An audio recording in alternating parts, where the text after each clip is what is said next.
And God said, "Let there be light," and there was light. And God saw the light that it was good. And God divided between the light and the darkness.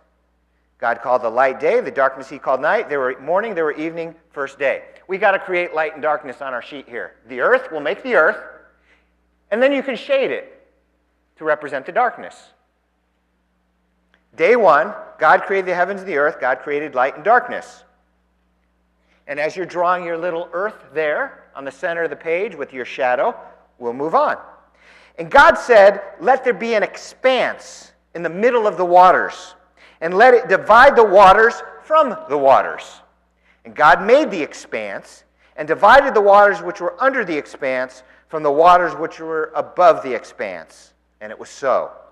And God called the expanse heavens, and the evening and the morning were the second day. Heavens, sky, space, atmosphere, stratosphere, all these words are kind of conglomerated into one biblical word, the heavens. And so sometimes when we read the Bible, when it says the word heavens, it just means the sky. Sometimes when it says heaven, it means a place where God lives. Sometimes when it says heaven, it means outer space. So basically, the Hebrew word for heaven is that which is up there, and it encompasses everything. So when it says he divided the waters that were from the bottom, from the top, what's on the top? Most people think it's clouds, so we'll go with that for now. Let's draw it. We'll draw the waters underneath. Next slide. There's your waters. And then we'll do the waters over atop, the clouds. We'll go with that for ease and convenience. Now you notice we got a number 2 there. If you hadn't put that there, you want that too. And you might as well draw your number 3. And that'll go just under the 2, under the line. God said, "Let the waters under the heavens be gathered together to one place, and let the dry land appear." And it was so. And God called the dry land earth, and he called the gathering together of the waters seas. And God saw that it was good.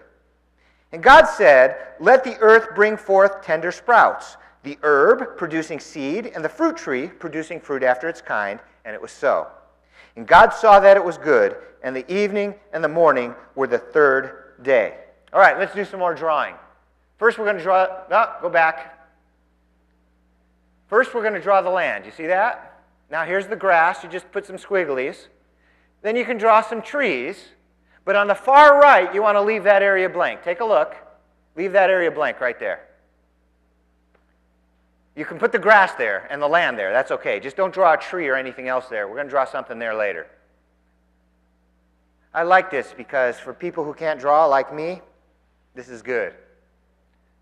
So looking at your cheat sheet, day 1, you know God created the earth, light and darkness. Day 2, he separated the waters from above from the waters below. Day 3, the dry ground appeared, and vegetation.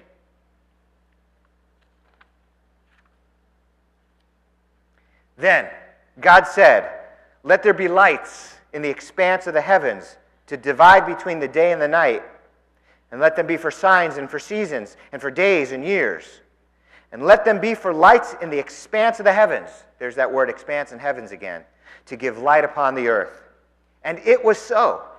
And God made 2 great lights, the greater light to rule the day, and the smaller light to rule the night. And he made the stars also. And God saw that it was good, and the evening and the morning were the 4th day. All right, another click. Put up the number 4, upper right-hand corner. Draw the sun. You can also draw the moon, and you can shade that if you want. And then draw in some little planets, little circles here and there. And then put in some stars, some asterisks or something, and we've got the heavens. Perfect view of the night sky.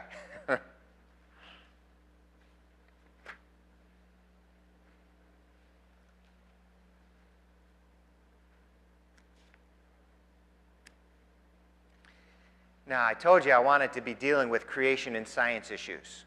One of the solutions that people came up with to add millions of years to the Bible, because they thought it was needed, and we're going to find out it's not, was the gap theory, which I shared with you. There was another theory that was, see, some people said, no, that gap theory requires us to believe there was life on the planet before God said he made it, and I don't like that. And so they came up with another, and this is called the day-age theory. The day-age theory basically says these aren't literal days. They just represent eons of time where God slowly used the natural processes of the universe, evolution, to create things like we know. Well, I've got several problems with the day-age theory. Problem number one, the Bible says there was evening, there was morning, first day. There was evening, there was morning, second day. There was evening, there was morning, third day. Could Moses, who wrote this out for God, been any clearer in identifying what a day is? If it was eons of times, why didn't he just write, this is eons of time? Hebrew can accommodate that. He said it's a day. Now, the rule for understanding the Bible is very simple. It means what it says. Unless you've got some compelling reason that it doesn't mean what it says, some sort of literary device.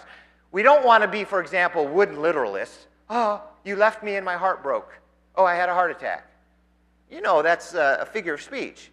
There are figures of speech in the Bible, but these aren't figures of speech. There was evening, there was morning, day one.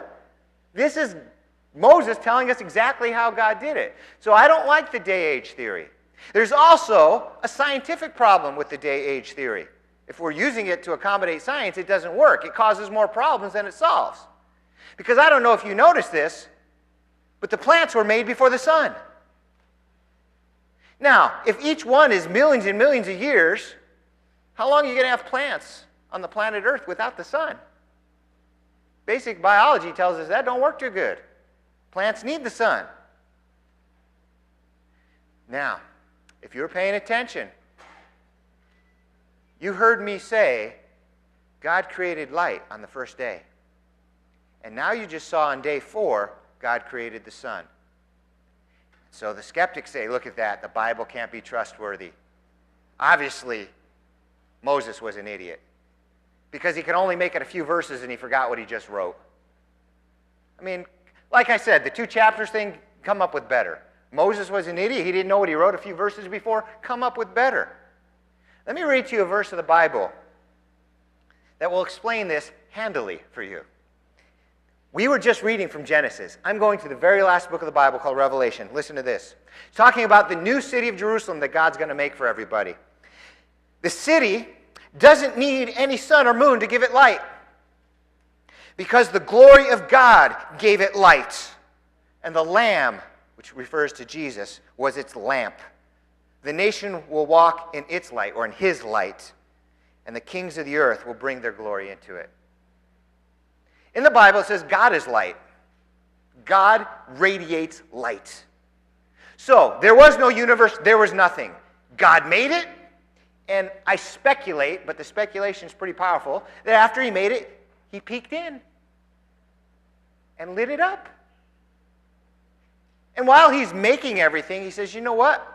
I'm not going to be hanging out here forever. They need some light. So I'll make them a sun. And that sun will do till I come back and hang out forever again in the book of Revelation.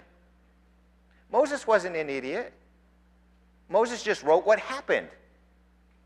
And it's the people who are skeptical who don't look further for the answers because they'd rather think the Bible's full of errors. The Bible's not full of errors, even when it talks to science, which it doesn't often do. It talks right.